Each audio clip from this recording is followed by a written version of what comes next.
one of the original Russia hoax truthers when all of this was going on.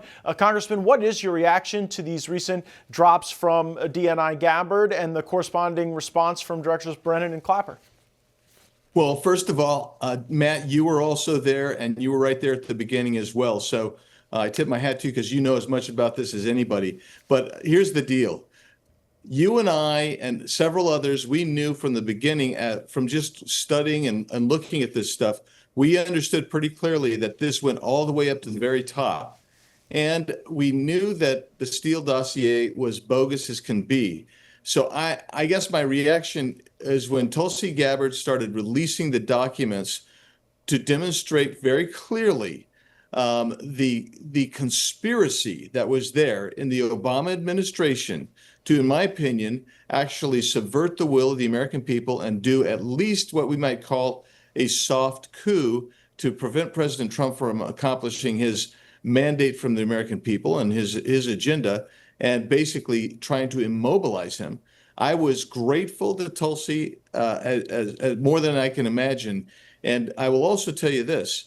I'm not surprised at Clapper and Brennan because we thought that maybe there had been prevarication at the very best. That's the softest word I can think of when these two chaps testified before the Judiciary Committee in Congress. And I think that, at some point, somebody's going to have to be doing some prison time or jail time to be severely punished to prevent this from ever happening again.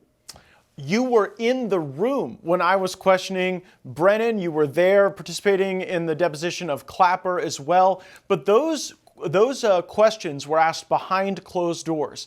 I repeatedly pushed our leadership. Let's call Brennan and Clapper in public and ask them these questions in public. I wanted to do that in 2023. I was rejected in those requests. Now that we have the benefit of what John Ratcliffe, our former colleague on the committee, and Tulsi Gabbard have put out, do you think Brennan and Clapper should testify publicly about their role in the Russia hoax? Yeah, I think they should. And I think what would happen is Matt, you'd get a lot of the same responses we're getting from the Biden administration officials regarding his mental acuity toward the end, how they covered that up. They'd take the fifth. And, in a criminal court of law, you can't take the fifth to be in any indicia of somebody's criminal culpability. But when you see somebody do that to Congress, I'm telling you what, it kind of says, there's stink here, and we've got the stink on us. But they never took the fifth. I found that interesting. They could have done that when we asked questions behind closed doors. There is a certain arrogance with these folks at the top of the deep state where they think they're smarter than everybody. They're kind of offended that country lawyers like you or me would have the gall to ask them questions about these things because there's such a moral preening about them. I actually think they would show up just like they did before, and I think the country would get a lot out of that. I also want to ask about these whistleblowers that seem to have emerged out of the Gabbard and Ratcliffe investigations. I kind of want to hear from them too. Do you want to hear from the career officials at CIA who remain aggrieved that they were consistently overruled by John Brennan when they said that the dossier was not credible? Yeah, I do. Look, those people are the people that are careerists. They think they have some sense of professional pride, and they part of that professional pride is that they don't do things for political bias or political reasons. That they're trying to be honest brokers. Now, we may disagree with them, but they're trying to be honest brokers. I want to hear from them.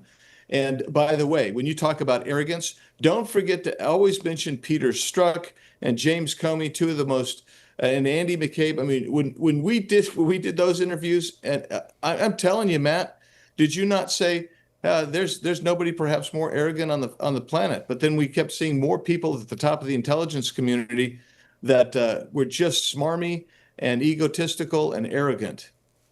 A lot of prosecutors take the fifth. When we had Pomerantz who was behind some of the nonsense against President Trump in New York. But these intel folks, they want you deep down to know their role in this stuff. That's why Strzok testified. It's why I think you should call back Brennan and Clapper. I do have to ask you a few Arizona questions, and I'll be delicate with this one because I know you're running for governor and you want the full suite of the Republican coalition, but like, people forget John McCain is the one who gave the Steele dossier to the FBI. Now you've got Meghan McCain calling the dossier a bunch of lies. Should we welcome that as generational progress in the McCain family? Yeah, look, John McCain and I, we may have had differences on policy, but we remained actually friends while he was there. I don't know what circumstances were that he got the dossier under, but maybe that was the only thing he felt he could do. But I will say this, as this stuff comes out further and further, it's not a surprise to me that Meghan would say, look, that the Steele dossier was a pile of crap, because there is nothing that can support that dossier whatsoever. And that's so John McCain and I, we actually worked on legislation together.